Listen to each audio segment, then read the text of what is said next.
to ma'am and to everyone sitting out here. Uh, Archana ma'am, she needs no introduction, as we all know her very nicely. And she is here to deliver a lecture on Anti-Ragging Day, and she will be delivering a lecture with respect to the orientation program of Western History Department. And I would like to invite Archana ma'am here on behalf of the Western History Department to deliver the lecture on Anti-Ragging Day. Ma'am. Thank you, Dr. Partner. Okay, so this program, this is an orientation program, and we are holding it under the supervision of UGC because they want to various higher education institutions to observe this anti-ragging week. Now, this is not going to be a lecture. Many of you have been my student in first semester and second semester, and some of you are there in PhD part 1 and in doing your coursework. So कुछ ऐसा डरने की बात नहीं है, कोई lecture नहीं है.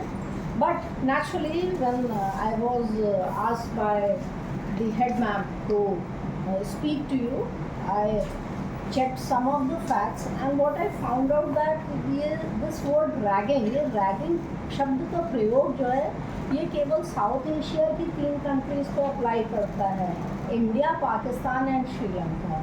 मे be this is some kind of colonial एक आपकी लेगेसी ये भी हो सकती है.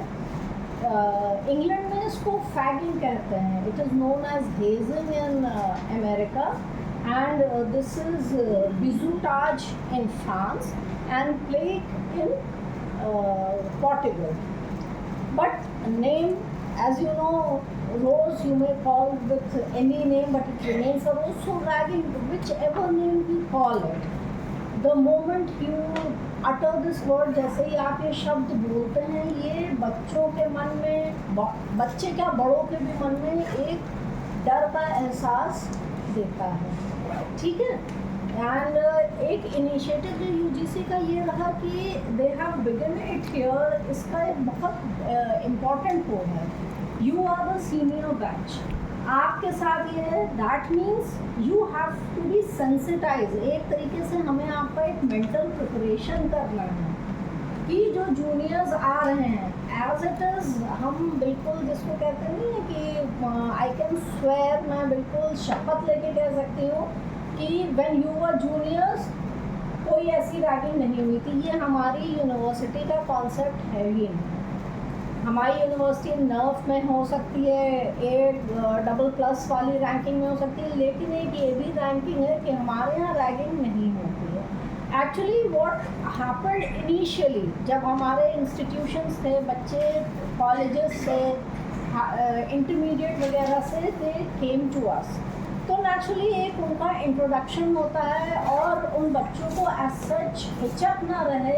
तो ठीक है, थोड़ा बहुत आपको क्या आता है, आपकी हॉबीज़ क्या हैं, थोड़ा 1-2 चुटकुले सुना दीजिए, गाना सुना दीजिए. बट नेचुरली वी नो कि things, whether it is social institution, political institution या बाकी भी जो कई परंपराएं हैं, इसमें एक डीजनरेशन होता है. There is a kind of degeneration, and ragging is definitely जो इसका एक बहुत ही, इस इंट्रोडक्शन का, इस इनिशिएशन का बहुत ही एक विभत्स रूप है, और ये बिल्कुल भी नहीं होना चाहिए. अगर हम देखें तो इसके रूट कॉजेज़ क्या हो सकते हैं. रूट कॉजेज़ बेसिकली आपका यही है कि फर्स्ट एंड फॉरमोस्ट हम लोग हिस्ट्री वाले हैं, तो एक वो बात रहती है हमारे साथ हुआ तो एक बदला लेना. There is a spirit of revenge. In fact we should not say spirit of revenge, there is a very depraved feeling, एक बहुत ही गिरी हुई भावना है बदला लेने की. बदला लेने की भावना, वैसे भी जो बच्चे हमारे साथ रहे हैं, हमने हरदम बताया है कि ये हिंसा करना, बदला लेना, war, these are all negative words, और ये नहीं होने चाहिए. तो ये आपकी आम जिंदगी में भी एक ह्यूमन बीइंग क्या है, एक नेशन क्या है, nation it is a collection of human beings. तो जैसे हम ह्यूमन बीइंग्स होंगे, जैसे हमारे स्टूडेंट्स होंगे, and you people are also more important. Tomorrow you are going to be leaders, you are going to be in different fields.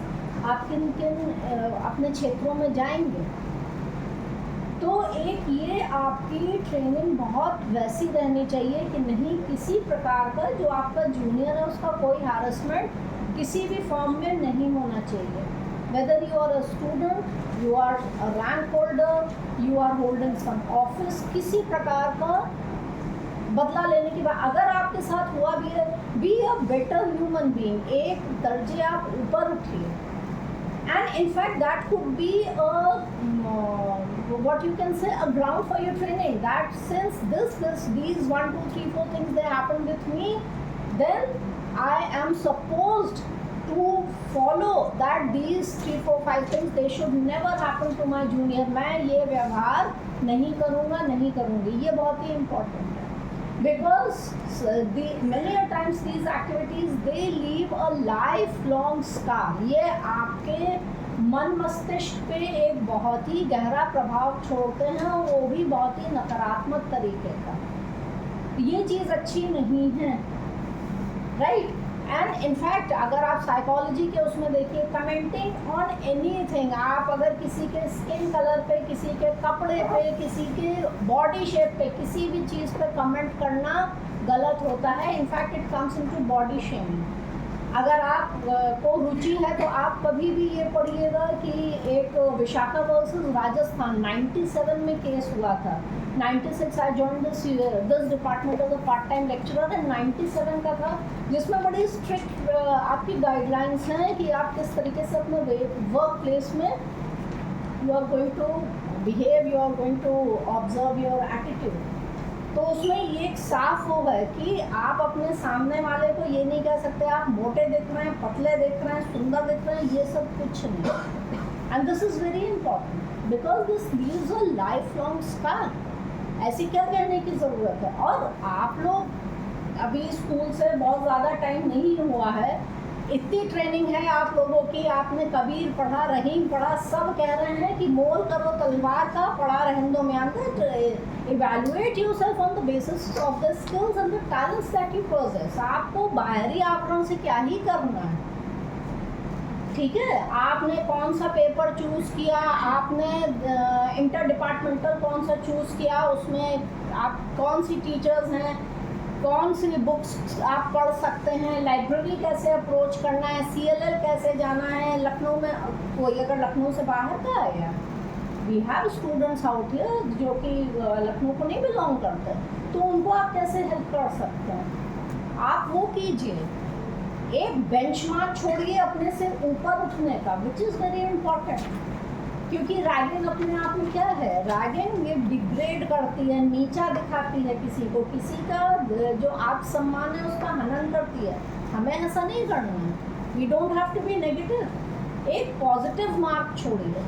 क्योंकि अगर आप इसके बारे में पढ़ेंगे, मतलब जैसे विदेशों का भी मैंने ये पढ़ा, तो for example there was a case in 1930 in England itself कि इंग्लैंड में जो फैगिंग कहलाती थी, फैगिंग में क्या होता था कि जो एक सीनियर आपका होता था स्टूडेंट, उसके का आपको एक तरीके से क्या कह सकते हैं apprenticeship, and he was called a fag. तो आप उसके फैग होते थे. फैग के अंतर्गत थोड़ी वैसी एक्टिविटीज़ होती थी. You were suppose to blacken the shoes, आप उसको शू पॉलिश करते थे, and arrange the dress, preparing breakfast and even heating the toilet seat.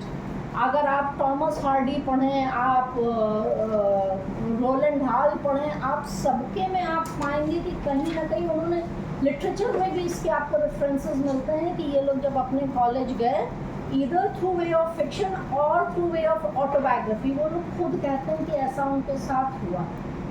फैगिंग आपकी 1930 का मैं इंसिडेंट बता रही थी, तो उसमें वो बच्चा जो था वो वापस कॉलेज नहीं जाने को तैयार था, एंड ही कमिटेड सुसाइड. और बाद में जब जूरी अपॉइंट हुई, जूरी ने साफ अपना वो निर्णय सुनाया that this was a case of suicide, हम इसमें अलग अपने आप को नहीं कर सकते, एंड दिस शुड स्टॉप. खैर, इसके बावजूद अगर हम लोग देखें, we have so many leaders who have studied abroad. हमें तो किसी की ऑटोबायोग्राफी में सच रेफरेंसेस नहीं मिलता है कि कोई बहुत उनके साथ डिस्क्रिमिनेशन हुआ और दे फेस्ड एनी काइंड ऑफ, मतलब जिसको हम रैगिंग कहते हैं, वैसा ना. महात्मा गांधी का तो माई एक्सपेरिमेंट्स विद ट्रूथ है, वो तो नहीं झूठ बोलेंगे, उनके में कहीं तो रेफरेंस मिलना चाहिए था. So you don't get that kind of reference.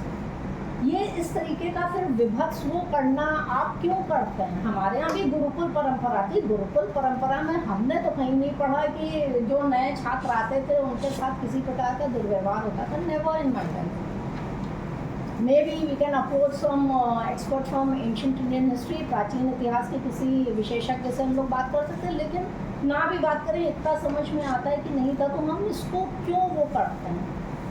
और सबसे बड़ा दारोमदार जो होता है वो सीनियर्स पे ही है. अगर किसी भी परोक्ष तरीके से, जैसे यूजीसी डिफाइन करती है कि वेदर इन डीड और इन वर्ड, अगर किसी जूनियर के साथ कोई भी दुर्व्यवहार हुआ है वो दैट कम्स अंडर रैगिंग. और इसकी परिभाषा भी उस तरीके से अगर हम देखें तो 2010 में आई, क्योंकि 2009 में एक बहुत ही विभत्स कांड हुआ था. अगर आप लोग को पता है तो अमन कुचरू इसमें एक बहुत ही वैसा नाम आता है that he died on 9th March 2009 because he was given a very brutal treatment by his seniors. He was a MBBS student. हम लोग के यहाँ कुछ एक टेंडेंसी है, अच्छा हाँ वो MBBS में, मेडिकल और इंजीनियरिंग में तो होती है रैगिंग. क्यों होती है? थैंक गॉड हमारे सब ह्यूमैनिटीज़ के स्टूडेंट्स हैं. केवल वर्ड ह्यूमैनिटी नहीं है, हम लोग में शायद कुछ वो फीलिंग्स हैं अभी कि अरे क्या करना है, इससे क्या फ़ायदा. ठीक है, तो he died due to that. और वो अपने घर एक दो बार उसने फ़ोन किया, उसने बताया भी. तो कई बार होता है ना, पेरेंट्स को लगता है कि बच्चे अपना काम छोड़ना चाह रहे हैं, वो नहीं करना चाह रहे हैं, but by the time help could reach him, he passed away. और इसमें सबसे वैसी बात क्या थी कि राजेंद्र कुचरू जो उनके फादर थे, वो कुछ ही दिन पहले वो तंजानिया से उनकी फैमिली इंडिया आई थी, and he was still the visiting professor there in the university of Dar es Salaam. तो he took it up as his mission in life. Losing one's only son, I mean इससे बड़ा loss कुछ नहीं हो सकता. ठीक है कि अगर इस लिमिट पे बात चली जाए, आप और भी जगह देखिए वहाँ पे ऐसे कांड हुए हैं. अभी 1 साल पहले जादवपुर यूनिवर्सिटी का ही है, और उसके फादर अभी भी उसका केस लड़ रहे हैं, विच इज़ पैथेटिक. इस तरीके से ठीक है, जिन बच्चों ने तंग किया बाद में उनको अगर चेतना आ भी जाए तो at least you have caused irreparable harm to a family. इस लिमिट तक बात क्यों की जाए?